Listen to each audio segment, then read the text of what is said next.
Kada hakbang sa lupa'y para akong inaalon at nalulunod sa batikos ng mundo, sa kung ano lamang kaya ko.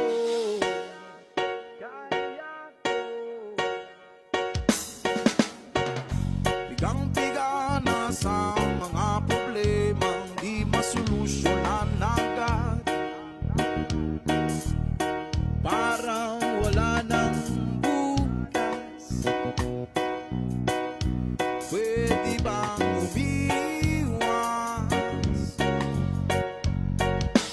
Hinahanap ang sarili, ngunit di nakakayanin sa ligaw na dinadaanan ko. Saan na to patungo? Saan ako patungo?